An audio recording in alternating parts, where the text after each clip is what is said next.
Hey everybody, Jeremy here from Nobot Studios. I'm back again with another Grit Fantasy RPG video. Today's topic, commonly missed rules.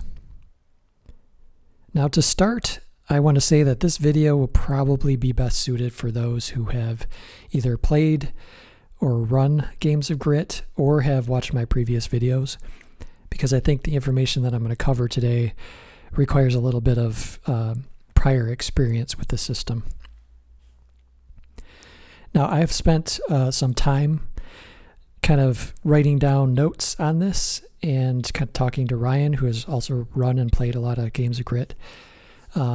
This topic, I think, is a good one to do because it's really covering rules that can commonly be missed or forgotten during gameplay. And so what I've done is kind of set things up to work in the order that the book is written. So like all my other videos that I've done here, I'm going to go on the left-hand side and have the rule book set up for you. And I'm just going to go through and touch on points through the book. So the first one I want to get into is about roles. So one of the most common things that are kind of forgotten is the must exceed the target number rule.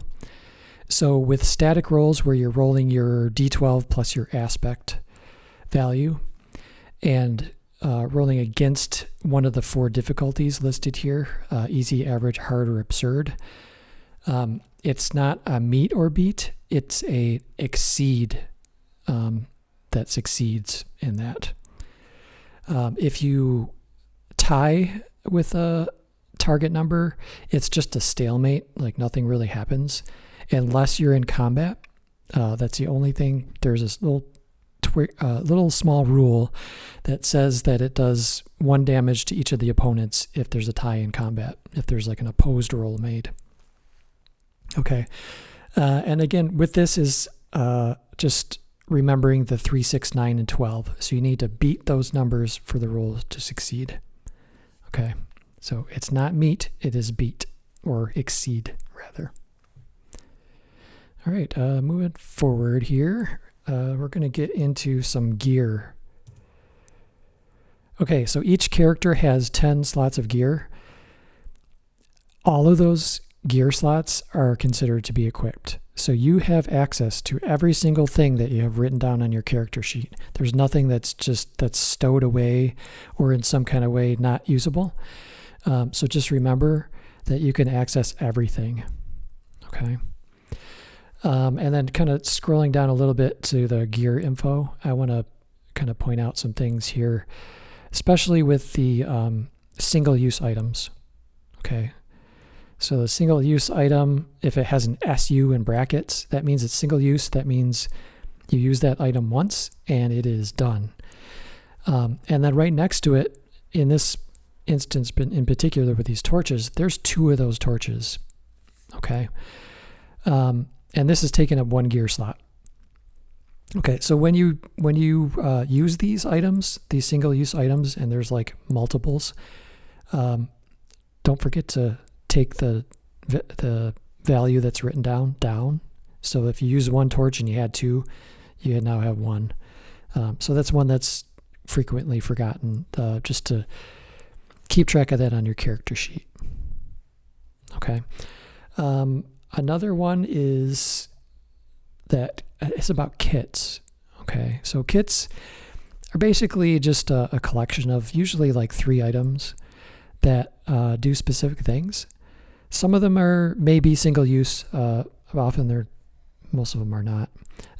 But what they do is that using a kit can reduce a target number by 1 difficulty level. So like kind of going back to the 4 difficulties.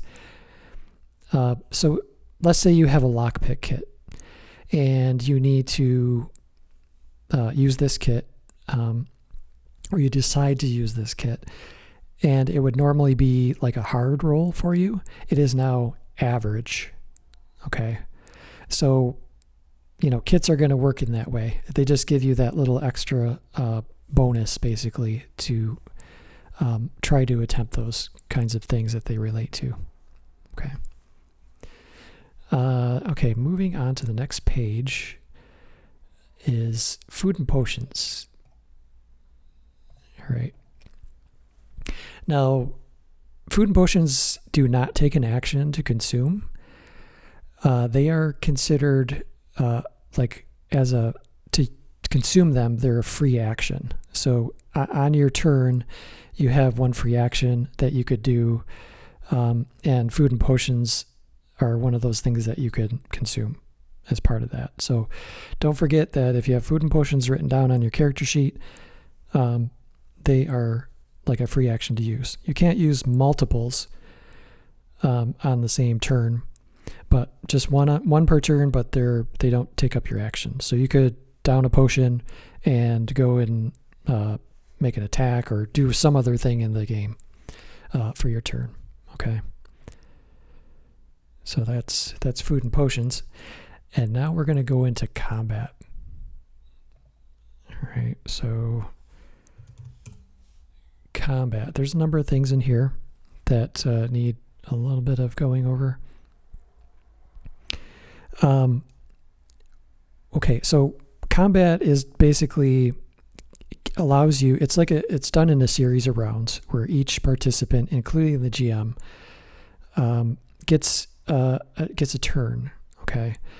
Now the GM is going to control multiple monsters and characters and things, NPCs.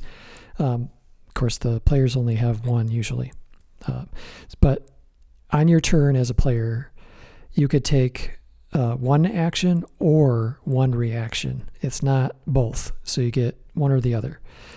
That's one thing that can sometimes be confused, especially for new players. So combat here happens in a series of rounds. Each participant gets a turn. In that turn, you could take an action or a reaction. Okay. The other thing is that Grit doesn't follow a rigid turn order. There are no initiative rolls. It's all kind of group consensus, and you just kind of free flow with it. The only rule that kind of stands out there, or that is made for this, is the last to act rule. So the key rule concerning turn order is that the last to take an action, not a reaction, that's another thing to remember, in a round cannot be first to do so in the next. Okay. So if you were the last person or last character to take an action in a round, you can't be the first player or first character to take an action in the next round. Okay. Doesn't mean you can take a reaction to someone else that's, taking an action, of course. But that is one that is sometimes forgotten. Okay. Another one, ranged weapons. They cannot be used in melee attacks. Okay. And of course, melee weapons can't be used in ranged attacks. So when you're making a melee attack, you can't attack somebody from a distance. It should be pretty common sense, but and also if you're like within melee range of a target, you can't draw your bow and fire at melee range. You have to kind of move into range and then fire from a distance, either short or long, depending on what the weapon is. So that one gets a little confused sometimes. Just kind of scrolling into the next one. So if you're going to do a counterattack, which is somebody's attacking you, you're counterattacking them. If you're locked in melee combat with them, if they're swinging a melee weapon or, using claws or whatever, again, you can't use a ranged weapon in that instance. You have to use a melee weapon or brawling, which would be a might roll. Okay.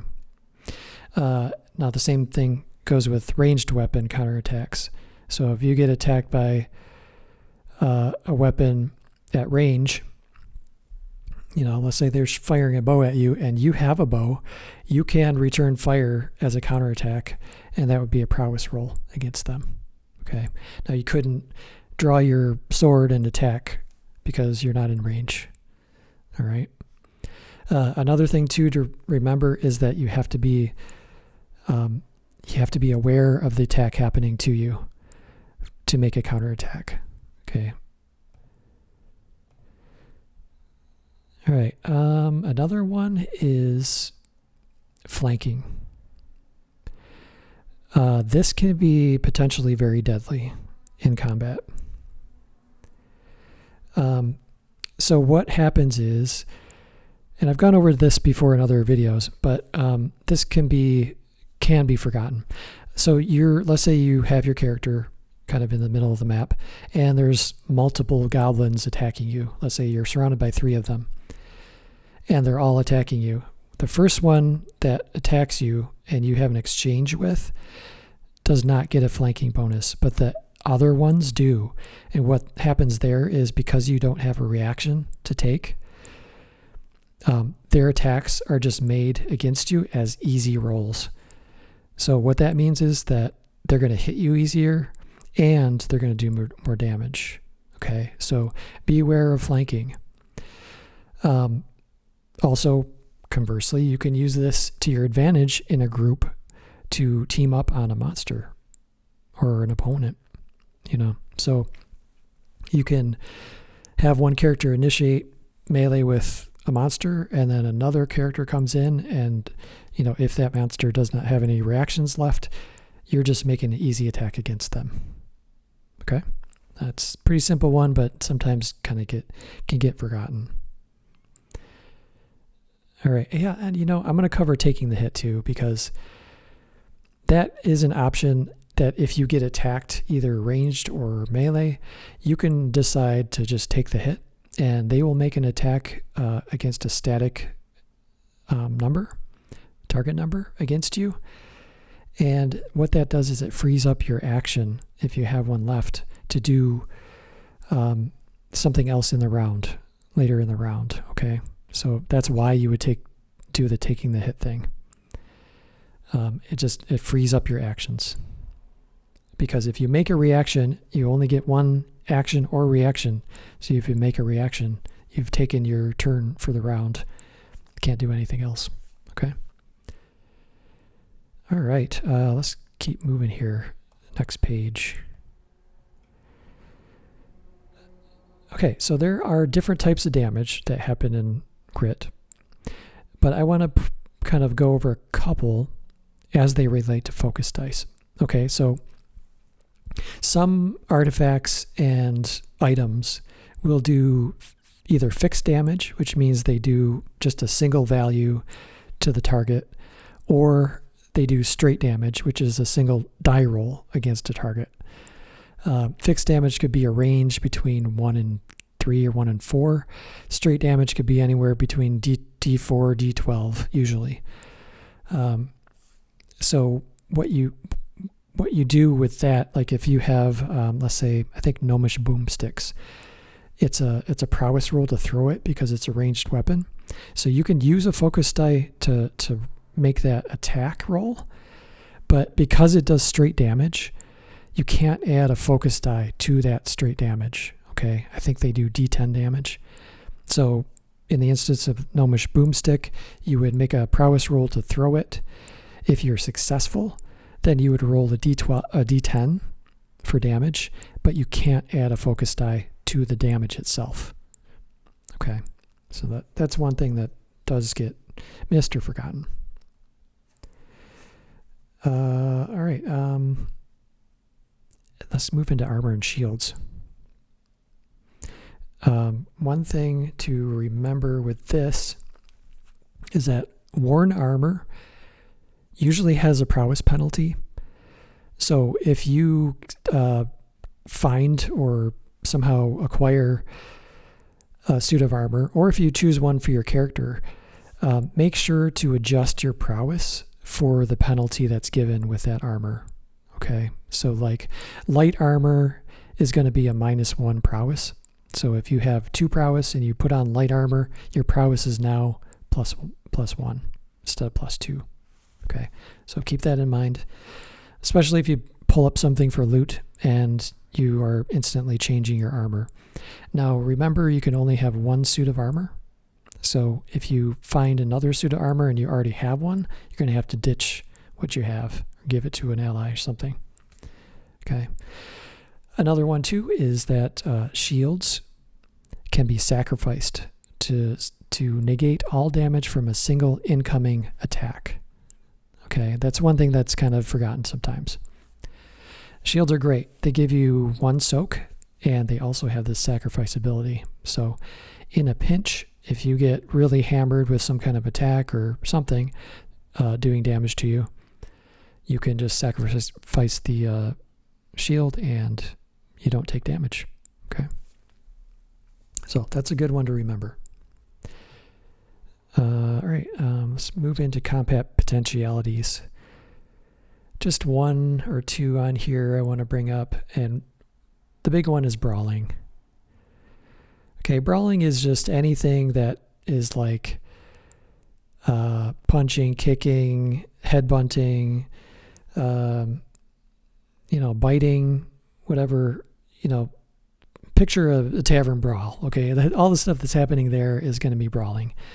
The thing with brawling is it deals half damage rounded up. So you make a normal might roll, but when it goes to calculating damage, it's the difference and then half of that rounded up. Okay. Same thing goes with improvised weapons. Okay, so improvised weapons are a little bit further down.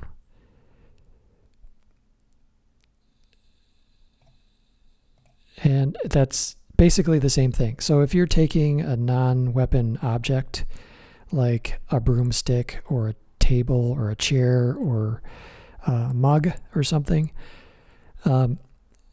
it's dealt the same way as brawling would be dealt. So you make your might roll. If you are successful, you make the difference, and then you just deal half damage rounded up. Okay. Super simple, but sometimes it's forgotten. Might as well just mention shield bashing too, because if you have a shield, you can make an attack with it, but that's also considered an improv weapon. So it deals half damage rounded up, but it'll knock your opponent prone, so they just fall to the ground. Okay. All right, let's move on here. Get to lineages. Okay. Now, I'm not going to point out any lineage abilities in particular, but what I want to say is players sometimes forget that they have lineage abilities. They only have one specific to their lineage, but oftentimes, they can be forgotten. Okay. So if you're a player, don't forget to have your lineage ability in mind, because it can really make a big difference in your games and just adds more fun. Okay. All right, moving on. Going through this pretty quick. There's not a ton of these. All right. So I want to mention that there's a couple ways that like unique gear or artifacts can be used. One thing is that some of them require focus die sacrifice. So in order for it to be activated, you have to sacrifice a focus die first, and then the effect is applied. Okay. So remember, if you have a gear item like that you kind of have to maintain your economy of your focus dice.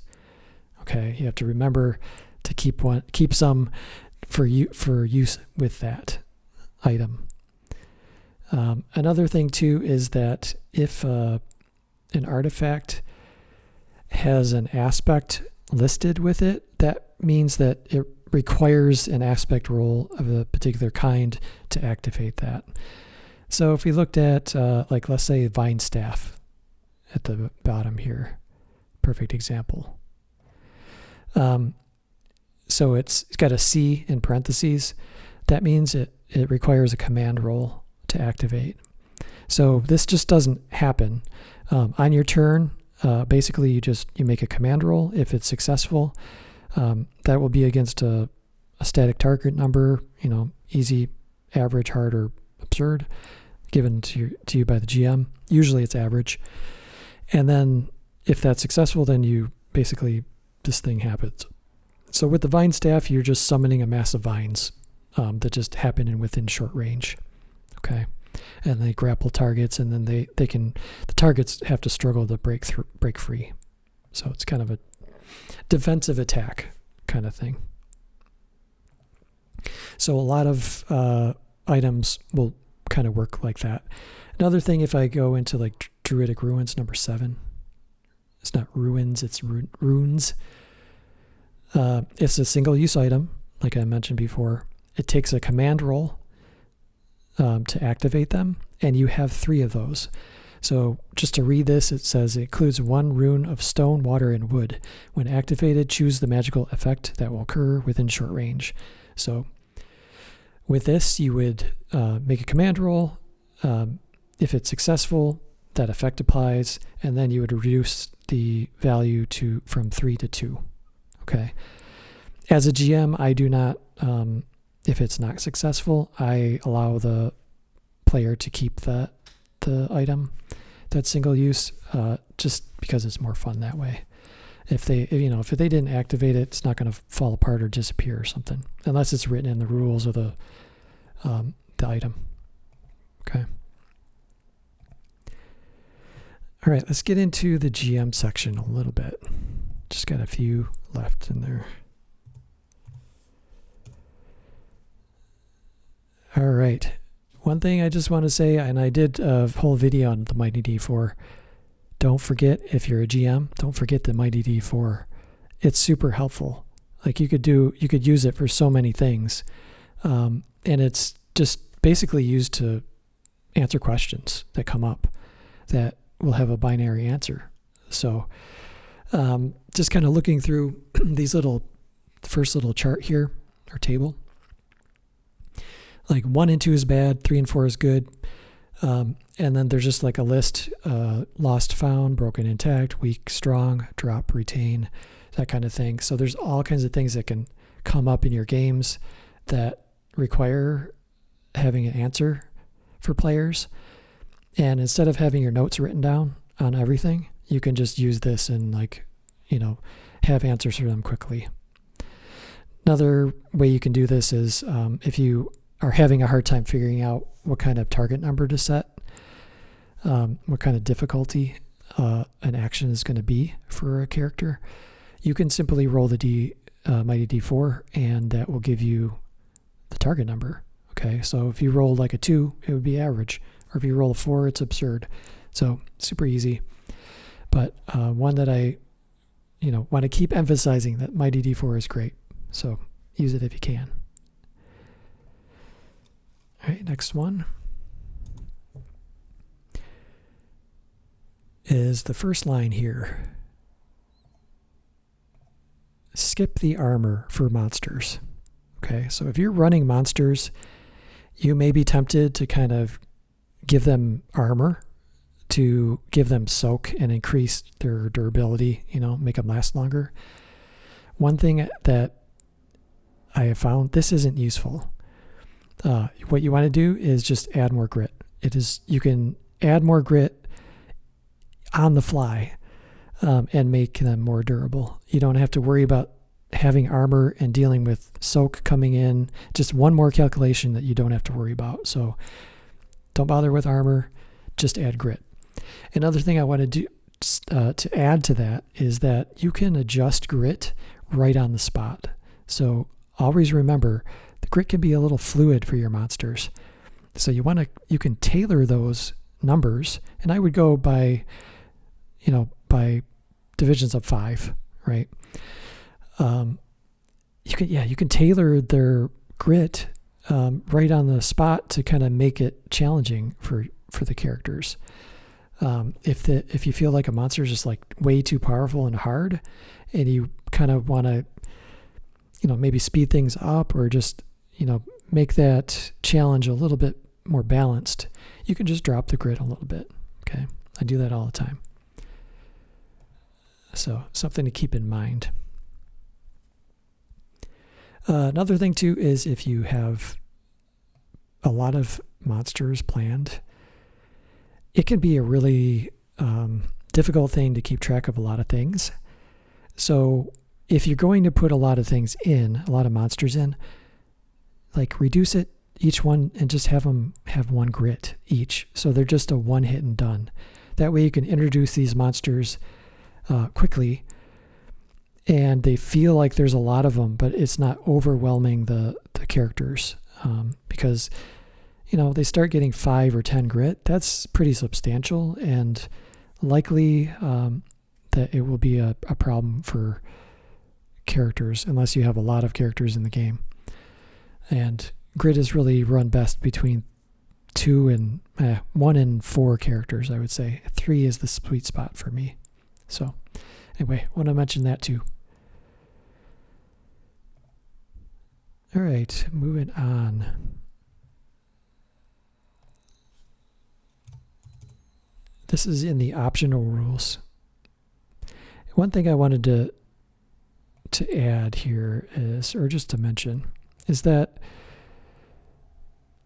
when characters or when players do something cool with their character, not just like a role, but if they come up with some really creative thing or funny thing or just a great interaction with another character or NPC or monster, like reward them with something. Okay. The easiest thing to do is to just, if they have damage, give them 1 grit point. It's like super fun thing to do. Maybe you could even do 2, but like 1 is a nice little number. Or if they have used focus dice, like give them a D4 focus die. Just replenish one of their focus dice. Or another thing is just to drop a loot item. And I wouldn't put like an artifact in. I would probably drop like a consumable item or some kind of lower level gear item. Okay. But this is just a really nice thing to do for your players, and they really appreciate it, and it's fun and just makes things all good. All right. And then just below that, structures. So you can kind of like attach grit to structures. Okay, so if you wanted to make like breaking down a door a little bit more challenging than just making a might roll, you could just add 5 grit to a door, and then they could do the damage against it, and it might be a little more challenging. So remember that that's an option, because that's frequently forgotten. I think that the environment can have grit attached to it. And I think that's pretty much it. I do want to say, remembering to use the builders when you're prepping. Like you may get into your little, your own system and how you develop your games when you're writing your sessions.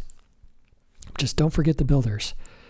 That's a commonly kind of looked over thing, maybe, that can really help you prep your games. And what these are is they're just random generators that create a nice plot storyline kind of thing, encounters, NPCs, and custom monsters that you can use in your games. So make your life easier and use the builders.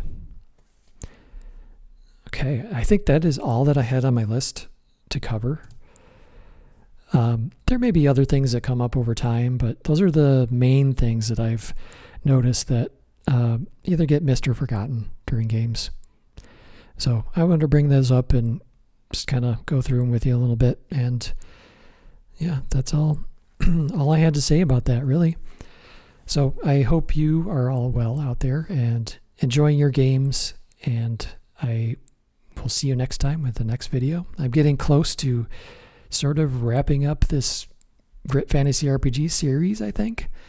There's a few more topics I want to touch on, but then I have some new stuff I'm going to offer too, so keep an eye out. So anyway, if you're new to Grit and you haven't seen it before, I have it on DriveThruRPG, and you can hop on there, type in Nobot Studios, and you will see the book. There's a PDF, hardcover, softcover available. I also have a bunch of digital VTT tokens available as well for sale. So anywho, thanks again, everybody, for listening in on this. And until next time, roll those dice.